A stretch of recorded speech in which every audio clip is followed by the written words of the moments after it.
Hey, this is WhyBeAre with BeamNG.drive, and today we're going to be taking a look at a scenario called Rock Crawl Adventure.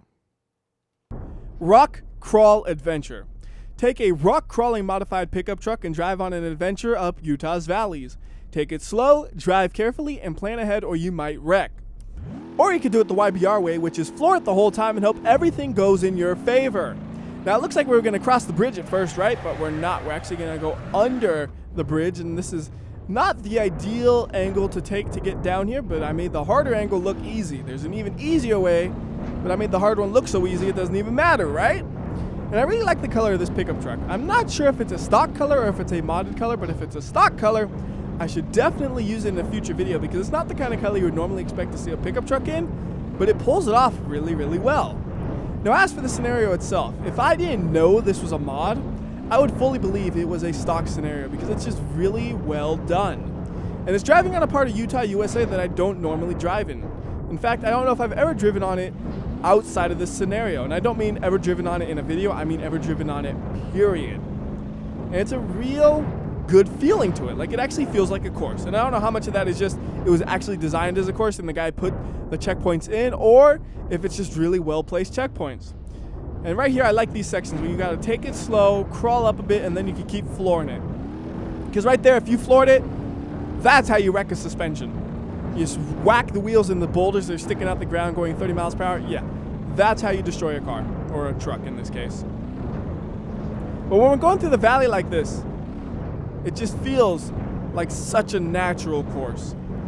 There are a couple of places where it opens up and it's a little less natural feeling, but the checkpoints are nice and frequent, so you know exactly which way to go anyways. Speaking of opening up, here is what I was talking about. Here's where it opens up. And you can see there's still a little bit of a valley here. It's just not as deep as before. Then you got this bridge, and it's like, do you want to go on the left or right? Usually you're going to want to go on the right, because if you go on the left, you might wreck yourself. And I'm speaking from experience right there. Although it seems like the course itself really does kind of go towards the left. I'm not exactly sure why, because the left is less safe.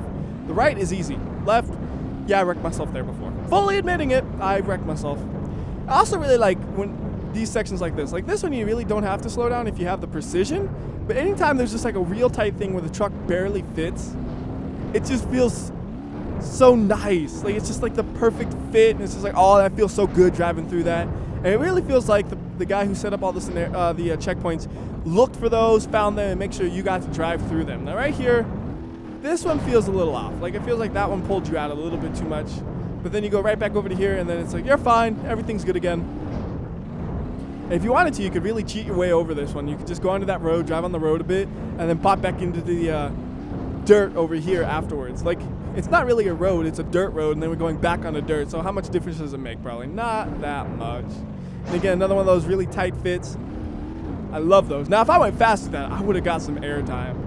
I made sure to slow down to make sure I had a pretty smooth exit and didn't wreck my car up. But if I wanted to, we could floor it and be dumb. Actually, we were going slow enough where that was real nice and smooth anyways. I guess I wasn't accelerating as much as I thought. I mean, I am flooring it a lot of the time. Problem is, dirt slows you down a lot. Like, you're lucky to go about 50 miles per hour through most of this. And I actually do need to slow down through here because it gets a little tight and I don't want to mess myself up. So again, another one of these things. This one has some rocks though, so this one you definitely want to go slow. I have wrecked my truck up on this, and I finished the scenario with basically no steering. It took forever and it was awful. Come on, keep crawling. There you go. It took the truck a second to get enough traction, but I knew it was going to get it if I just kept holding the accelerator. Just a matter of patience. Also, I'm actually surprised the automatic transmission didn't do anything dumb right there. Like, that's one of those places where sometimes you think, oh, maybe I'll need to use a manual. If I used manual, definitely could have gone through that faster, but automatic did just fine. Oh, that looks like a tree I could crash into. Go around that. That tree just grabbed me. So, like, right here, a little bit opened up, a little bit of a kind of make your own course scenario. Then I figure out, you got to go up this thing. So we'll go up there, grab that checkpoint, and grab one more, and we are done. Time of 4 minutes and 21 seconds, which is pretty decent, I would say. Could have been faster, sure, but either way, it's pretty decent. And well, that's an interesting place to end it, huh?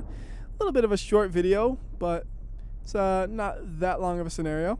So till next time, this has been WhyBeAre. I'll see ya.